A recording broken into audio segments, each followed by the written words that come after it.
Lecture में हम phenol के इलेक्ट्रोफिलिक सब्स्टिट्यूशन रिएक्शंस पढ़ रहे थे। उसमें से कुछ रिएक्शंस अपने पढ़ा देती हैं। लास्ट रिएक्शन आपके पास इलेक्ट्रोफिलिक सब्स्टिट्यूशन रिएक्शन के अंदर कौन सी है? फ्रिज रीअरेंजमेंट है। देखिए इस रिएक्शन के अंदर अपन क्या करेंगे, फिनोल लेंगे और फिनोल की जो रिएक्शन करवाएंगे अपन वो किसके साथ करवाएंगे? एसाइल क्लोराइड के साथ या एसिटाइल क्लोराइड के साथ रिएक्शन करवाएंगे। ये मैंने ले लिया CH3 डबल बॉन्ड O और ये Cl।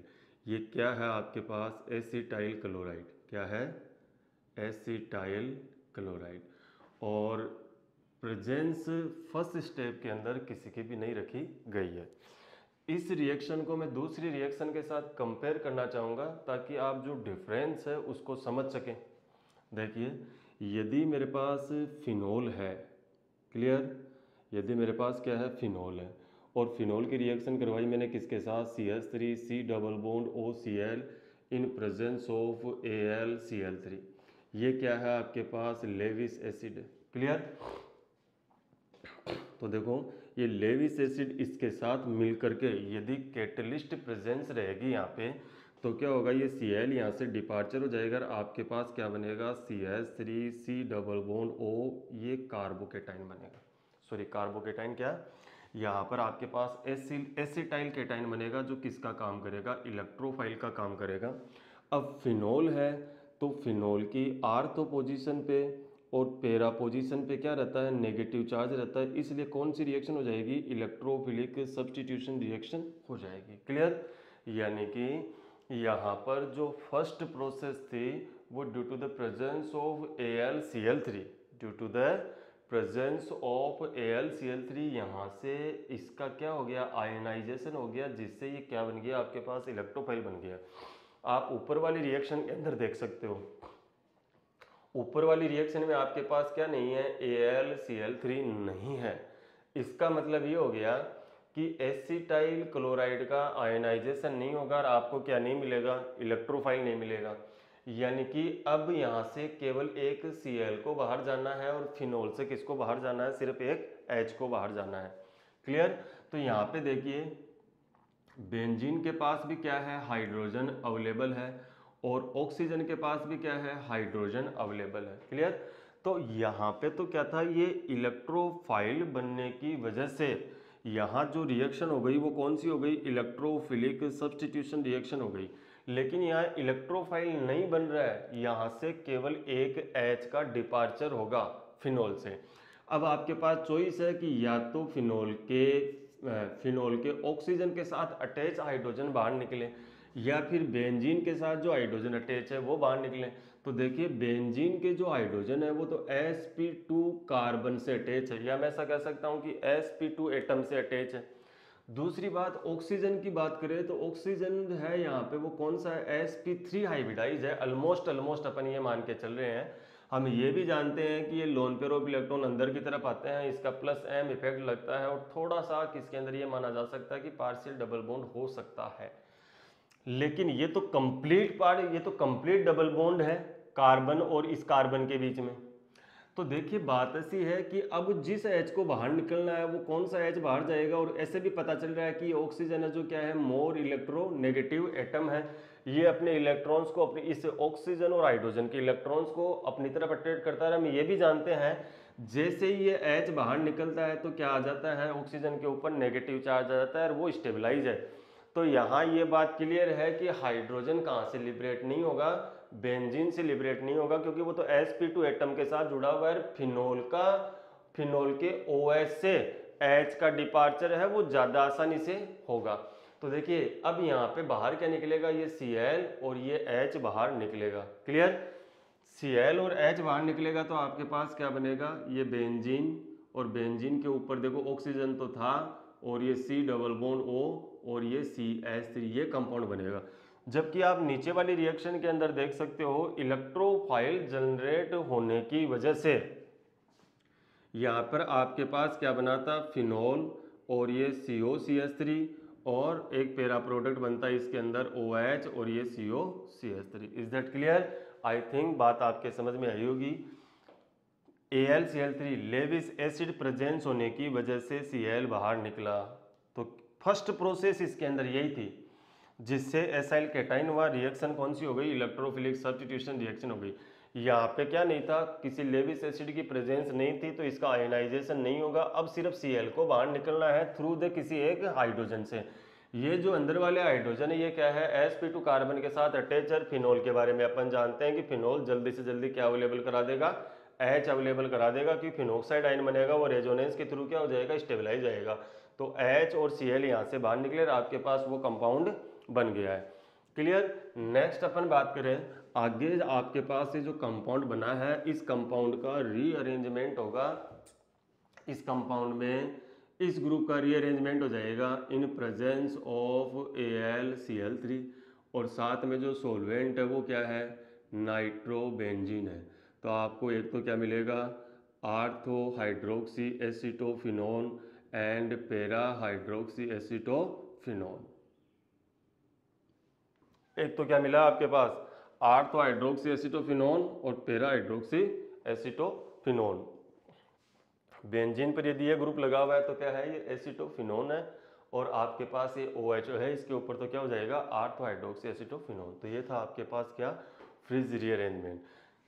तो इलेक्ट्रोफिलिक सब्स्टिट्यूशन रिएक्शन तो आपके पास यहाँ कंप्लीट होती है।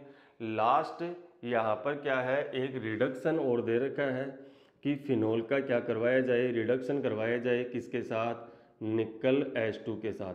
तो कितने H की जरूरत होगी आपको, देखो 1 2 3 4 5 और ये 6 हाइड्रोजन। एक हाइड्रोजन तो मेरे को यहाँ चाहिए, और सब जगह पर मेरे को यहाँ यहाँ यहाँ यहाँ 6 हाइड्रोजन की रिक्वायरमेंट है। तो आपके पास क्या बनेगा, साइक्लोहेक्सानोल बनेगा। क्लियर। ये हो गया मेरे पास क्या, साइक्लोहेक्सेनोल। क्लियर। तो ये थी आपके पास फिनोल की सेकंड टाइप की रिएक्शन। बात करते हैं अपन फिनोल की थर्ड टाइप रिएक्शन की। फिनोल की जो थर्ड टाइप रिएक्शन है वो कंडेंसेशन रिएक्शन के अकॉर्डिंग आती है।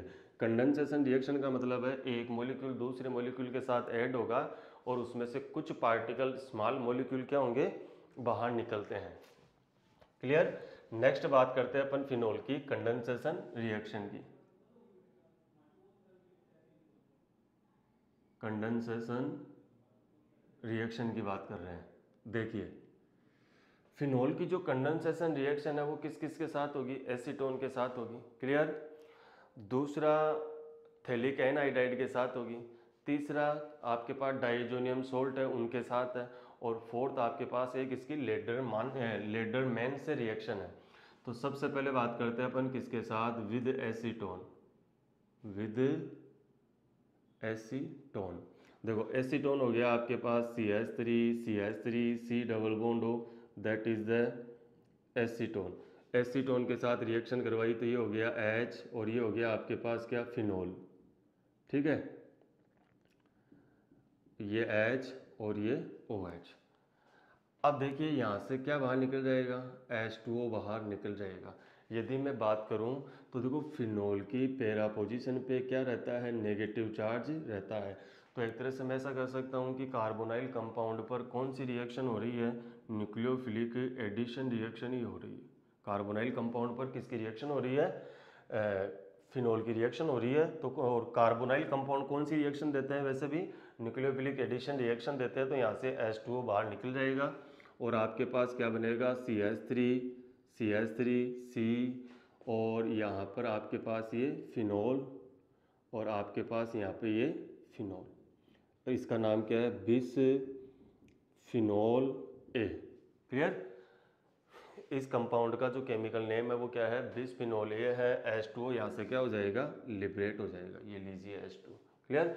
नेक्स्ट जो रिएक्शन है वो है किसके साथ, थैलिक एनहाइड्राइड के साथ, जिसके अंदर जो इंडिकेटर थैलिक एसिड के साथ है, और जो इंडिकेटर बनेगा वो क्या बनेगा, देखिए नेक्स्ट आपके पास है सेकंड, आपके पास है phthalic anhydride with phthalic anhydride. Phthalic anhydride की बात करें तो अपन थैलिक एसिड से बना है, तो ये C double bond O, oxygen C double bond O, और ये क्या हो गया आपके पास, थैलिक एनहाइड्राइड।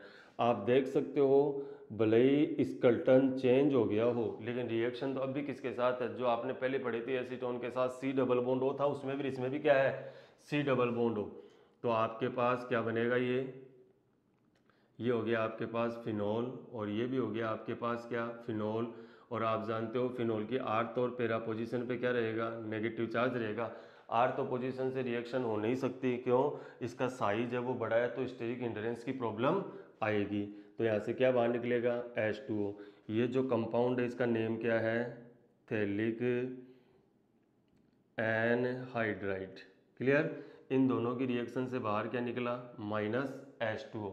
और आपके पास जो कंपाउंड बनेगा वो क्या है, ये हो गया मेरे पास सी डबल बॉन्ड ओ सी, और ये बेंजीन की रिंग यहाँ पे, और इसकी OH है, ये आपके पास फिनोल है,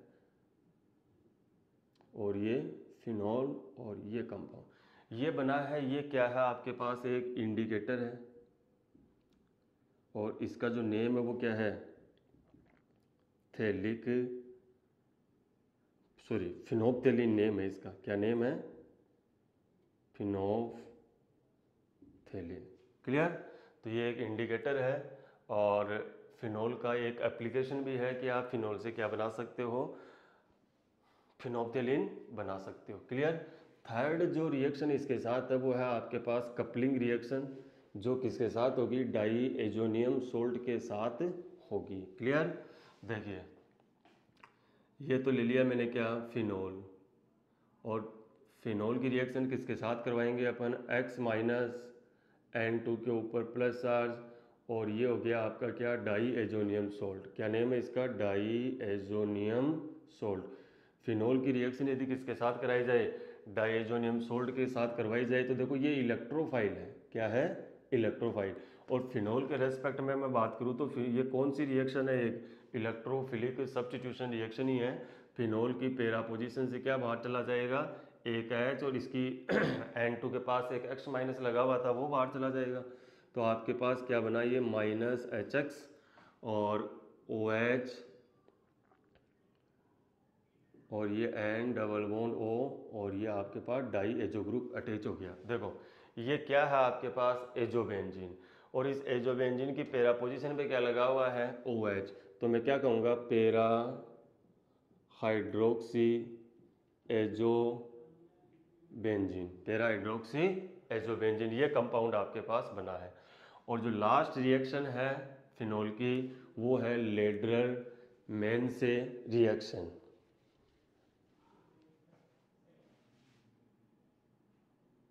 लेड्रल मेंसे रिएक्शन, इसके अंदर क्या करेंगे अपन, फिनोल की रिएक्शन फॉर्मल्डिहाइड के साथ करवाएंगे। किसके साथ करवाएंगे, फॉर्मल्डिहाइड के साथ करवाएंगे। देखिए कार्बोनाइल कंपाउंड है, आर्थ पोजीशन पर और पैरा पोजीशन पर क्या है, नेगेटिव चार्ज है, मतलब फिनोल यहाँ कैसे काम कर रहा है, न्यूक्लियोफाइल की तरह काम कर रहा है। और यदि अपन इस पर अटैक करवाए तो ये इलेक्ट्रोफिलिक कंपोनेंट, ये इलेक्ट्रोफाइल की तरह काम कर रहा है आपका सी, क्योंकि इस पर क्या था, पॉजिटिव चार्ज था। इलेक्ट्रॉन डेंसिटी किधर की तरफ शिफ्ट हो गई, ऑक्सीजन की तरफ। आपके पास क्या बना, न्यूक्लियोफाइल CH2O- और इसका फिर प्रोटोनेशन होगा तो ये किसके अंदर कन्वर्ट हो जाएगा, न्यूक्लियोफाइल CH2 और OH के अंदर। कहने का मतलब ये है कि कोई न्यूक्लियोफाइल यदि फॉर्मल्डिहाइड पर अटैक करता है तो फॉर्मल्डिहाइड किस में कन्वर्ट हो जाता है, CH2OH के अंदर। ध्यान रहे कि यहाँ पर क्या है आपके पास एक H है, यहाँ पर भी क्या है एक H। जब ये न्यूक्लियोफाइल इस पर अटैक करेगा तो ये क्या बनेगा, CH2O-, और ये जो H है ये किसको मिल जाएगा, इस ऑक्सीजन को, तो किस में कन्वर्ट हो जाएगा, CH2OH में। अब फिनोल की कौन कौन सी पोजीशन पे नेगेटिव चार्ज रहता है, आर्थो पे रहता है और पैरा पे रहता है। तो देखिए आपके पास ये क्या होगा, फिनोल, और यहाँ क्या ऐड हो जाएगा, CH2OH, और आगे चलकर क्या बन जाएगा, ये OH और ये CH2OH। तो ये थी आपके पास फिनोल की कुछ रिएक्शन। ये जो बना है देखो, ये जो कंपाउंड है ये बेंजाइल एल्कोहल के नाम से जाना जाता है। तो मैं इसको ऐसा कह सकता हूँ क्या, ortho hydroxy benzyl alcohol, ortho hydroxy benzyl alcohol. और ये क्या है आपके पास, para hydroxy benzyl alcohol, para hydroxy benzyl alcohol. Is that clear. मान लीजिए एग्जामिनर आपसे क्वेश्चन पूछे how can you prepare the ortho hydroxy benzyl alcohol and para hydroxy benzyl alcohol, then you write this reaction of Lederman's reaction. By this we can prepare the ortho hydroxy benzyl alcohol and para hydroxy benzyl alcohol. both compound are used in the preparation of bakelite. ये जो compound है क्या बनाने के काम में आते हैं? बेकेलाइट. बेकेलाइट क्या है? एक पॉलीमर है and that is the finish of the whole reaction of the phenol. Phenol की सभी रिएक्शन यहाँ कंप्लीट होती है. आपने फिनोल की 3 टाइप की रिएक्शन पढ़ी है, due to the presence of the phenolic group, due to the presence of the benzene ring, and the last category is the condensation reaction. Condensation reaction में आपने with acetone, with phthalic anhydride, with diazonium salt, and last जो reaction थी वो कौन सी थी? लेडरमैन से reaction थी. Clear. अब नेक्स्ट बात करते हैं अपन एप्लीकेशन ऑफ फिनोल. फिनोल कहाँ कहाँ यूज किया जाता है? क्लियर. तो देखिए फिनोल की अपन बात करें तो फिनोल कहाँ कहाँ यूज होता है या क्या क्या बनाने में आपने फिनोल का यूज किया होगा. तो नेक्स्ट है आपके पास क्या? Application of phenol. Application of phenol की यदि अपन बात करें तो in the preparation of picric acid, in the preparation of picric acid, picric acid बनाने में आपने फिनोल का यूज किया था. फिनोल की रिएक्शन कॉन्सेंट्रेट HNO3 या concentrate HNO3 plus concentrate H2SO4 के साथ करवाई थी, जिससे क्या बना था? पिक्रिक एसिड बना था. सेकंड अपन बात करें तो फिनोल से आपने एक क्या बनाया है? इंडिकेटर भी बनाया है. क्या बनाया है? एक इंडिकेटर. कौन सा था वो इंडिकेटर? फिनोप्थेलिन. कौन सा था? फिनोप्थेलिन. फिनोप्थेलिन इंडिकेटर का फॉर्मेशन भी किया है. फिनोल को आप कैसे यूज़ कर सकते हो? एज ए पेस्टिसाइड्स भी यूज़ करते हो. फिनोल के बारे में बात करें तो फिनोल आपका क्या है? एंटीसेप्टिक है. इस वजह से वो किस में काम आता है? कार्बोलिक सोप बनाने के काम में भी आता है. देखिए फिनोल से आपने क्या किया था? पिक्रिक एसिड का फॉर्मेशन किया था. फिनोल से आपने क्या बनाया था? एक इंडिकेटर बनाया था फिनोप्थेलिन. फिनोल है वो पेस्टिसाइड का काम भी करता है. फिनोल है वो एंटीसेप्टिक भी है, इसलिए वो कार्बोलिक सोप बनाने के काम में भी आता है. नेक्स्ट फिनोल का एक मेडिसिनल यूज भी है. फिनोल का क्या है? मेडिसिनल यूज भी है. क्या बनाने के काम में आता है? फिनोल एस्पिरिन बनाने के काम में आता है. एस्पिरिन क्या है? एक नॉन नार्कोटिक ड्रग है जो हार्ट अटैक को प्रिवेंट करता है. Prevent the heart attack. Prevent the heart attack. ये क्या करता है? हार्ट अटैक को रोकता है. और एस्पिरिन की प्रिपरेशन आपके सिलेबस में है, इसलिए अपन इसकी प्रिपरेशन करेंगे. तो देखिए फिनोल से एस्पिरिन का प्रिपरेशन अपन करने जा रहे हैं. तो ये हो गया आपके पास क्या? Phenol to aspirin. ध्यान देना इधर. देखिए फिनोल है, फिनोल की रिएक्शन आपने किसके साथ करवाई? NaOH के साथ करवाई और CO2 ले लिया साथ में. तो रिएक्शन कौन सी थी? ये रिएक्शन थी आपके पास कार्बोक्सिलेशन रिएक्शन. कौन सी थी? Carboxylation reaction. कार्बोक्सिलेशन रिएक्शन दो वे बताए थे मैंने कार्बोक्सिलेशन करवाने के लिए. एक तो आपके पास कौन सी थी? RTR, और दूसरी कौन सी थी आपके पास? Claisen Smith reaction. कौन सी रिएक्शन थी? क्लेजन स्मिथ रिएक्शन थी आपके पास. तो कौन सी रिएक्शन है ये? क्लेजन स्मिथ रिएक्शन है. इससे आपके पास क्या बनेगा? इससे मेरे पास बनेगा सैलिसिलिक एसिड. सैलिसाइलिक एसिड बनेगा. और सैलिसाइलिक एसिड की रिएक्शन करा दी आपने किसके साथ? CH3 C double bond O oxygen C double bond O CH3 के साथ. क्लियर. यहाँ से अपने को थोड़ा सा एक्सप्लेन करना पड़ेगा कि क्या हो रहा है यहाँ पे. देखो इस कंपाउंड का आयोनाइजेशन यहीं से हो सकता है, ये प्लस चार्ज और ये माइनस चार्ज. दूसरी बात, इस सैलिसिलिक एसिड में से आपको एक H लेना है या एक H आपको मिलेगा. कौन सा H हो सकता है? ध्यान देना आप इधर. जैसे देखिए मेरे पास क्या है? ये ऑक्सीजन के साथ H है और C डबल बॉन्ड O इसके साथ भी क्या लगा हुआ है? एक H लगा हुआ है. और बेंजीन के पास भी क्या है? H प्रेजेंट है. अब बात ऐसी है, देखो आपके पास एक तो ये हाइड्रोजन बाहर निकले या ये हाइड्रोजन बाहर निकले या थर्ड बेंजीन के कोई से भी हाइड्रोजन बाहर निकले, सारे थर्ड टाइप के ये हाइड्रोजन है। तो देखिए बेंजीन के हाइड्रोजन तो मैदान से बाहर हो चुके हैं। क्यों हो चुके हैं? क्योंकि ये तो किसके साथ अटैच है, sp2 कार्बन के साथ अटैच है, sp2 कार्बन या sp2 एटम के साथ अटैच है, जिनकी बॉन्ड एनर्जी क्या है, ज़्यादा है। तो आपके पास थर्ड नंबर पे तो ग्रुप इंट्रोड्यूस नहीं होगा, पहली बात। दूसरी बात, फर्स्ट और सेकंड के बारे में अपन बात करें। मान लीजिए आपके पास एक तो फिनोल है और एक आपके पास क्या है, C डबल बॉन्ड OOH है, कार्बोक्सिलिक एसिड है। मैं ऐसा कहूँ कि इन दोनों में से जल्दी H कौन देगा, तो आप कहोगे कि सर ये मोर एसिडिक है, तो जल्दी यही देगा इसके अंदर H, है कि नहीं। ये क्या है आपके पास, मोर एसिडिक है और ये क्या है, लेस एसिडिक है। यानी कि मैं ऐसा कह सकता हूँ कि फिनोक्साइड आयन बना है और एक आपके पास क्या बना है, कार्बोक्सिलेट आयन बना है। क्लियर। सीधी सी बात है कि पहले H किस में से जाएगा, कार्बोक्सिलिक एसिड का H ही बाहर जाएगा। ठीक है, तो ये H डोनेट करेगा। दूसरी एक चीज ये भी ध्यान रखना कि ये भी H डोनेट करेगा। कौन, फिनोल भी लेस एसिडिक है, लेकिन क्या हुआ देखो, ये क्या है, मोर स्टेबल है, ये क्या है, मोर स्टेबल है, और ये क्या है आपके पास, लेस स्टेबल है। इसका मतलब ये कह सकता हूं कि मैं ये क्या है, लेस रिएक्टिव है। इसका मतलब क्या है, ये भाई जो चीज़ ज़्यादा स्टेबल है इसका मतलब क्या होगी, वो लेस रिएक्टिव है। और इसका मतलब क्या होगा, ये क्या है, मोर रिएक्टिव है। हमने देखो ये तो पता कर लिया कि कौन H देगा, तो हमने उसके बाद में ये भी पता कर लिया है कि रिएक्ट कौन करेगा।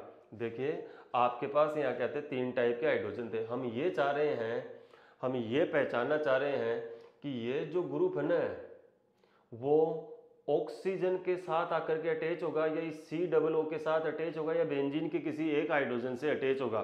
तो बेंजीन का हाइड्रोजन तो वैसे ही मैदान से बाहर हो गए, क्योंकि वो sp2 कार्बन के साथ अटैच है, जिसकी बॉन्ड एनर्जी क्या है, ज़्यादा। अब क्वेश्चन ये है कि इनमें से कौन सा H बाहर जाएगा, वहीं अपन अटैच कर देंगे। तो हमने देखा H तो किसका बाहर जा रहा है, कार्बोक्सिलिक एसिड का बाहर जाता है। क्यों, we know that the acidity of the carboxylic acid is greater than the phenol. तो कार्बोक्सिलिक एसिड क्या है, मोर एसिडिक है, तो ये H डोनेट कर देगा। मोर एसिडिक क्यों था ये, क्योंकि इसका जो एनाइन बना था वो क्या था, मोर स्टेबल था, और इसका जो एनाइन बना था फिनोक्साइड आयन वो क्या था, लेस स्टेबल था। तो इसका मतलब ये भी तो निकलता है ना कि जो आपके पास बेंजोएट है वो क्या है, मोर स्टेबल है, तो वो क्या होगा, लेस रिएक्टिव होगा। और आपके पास जो फिनोल है, फिनोल से क्या बना है, फिनोक्साइड आयन बना है। जो phenoxide ion is the less stable but it is the more reactive, and we draw a conclusion OH group will be reactive. कौन रिएक्ट करेगा यहाँ से, OH। देखो ये ज्यादा एसिडिक है, इसका मतलब इसका एनाइन होगा वो क्या होगा, स्टेबल होगा। ये लेस एसिडिक है, इसका मतलब जो एनाइन होगा वो क्या है, इसका जो एनाइन होगा वो लेस स्टेबल होगा। लेस स्टेबल का मतलब क्या है, वो मोर रिएक्टिव। मतलब ये जो ग्रुप अटैच होगा वो कहाँ अटैच होगा, इस OH पर अटैच होगा। तो ये आपने यहाँ रीजन कंक्लूड कर दिया है। यहाँ पे ये हो गया C डबल बॉन्ड OCH3, और ये ग्रुप आपका ऐसा का ऐसा ही रहेगा। ये क्या है आपके पास, एस्पिरिन है, which prevent the heart attack. It is the analgesic and non narcotic drug. तो ये एस्पिरिन का फॉर्मेशन किस तरह से हुआ है और इसी ग्रुप ने रिएक्शन क्यों की है, इस बात का हमने एक्सप्लेनेशन दिया। More acidic, less acidic, its anion will be more stable and its anion will be less stable. It means it is more reactive and it is the less reactive. इसलिए जो एसिटाइलेशन हुआ है, at the end of phenolic group हुआ है, at the end of phenolic group. इसलिए किसका formation हुआ है, एस्पिरिन का फॉर्मेशन हुआ है। And that is the finish of phenol. यहाँ फिनोल हम कंप्लीट कर चुके हैं। नेक्स्ट यहाँ से अपने पास जो रिएक्शन होगी वो किसकी होगी, हम पढ़ेंगे आगे ईथर के बारे में, introduction of ether, methods of preparation and chemical reaction of ether. और उसके बाद ये चैप्टर क्या हो जाएगा, फिनिश हो जाएगा। Thank you and have a nice day. Stay home and stay safe.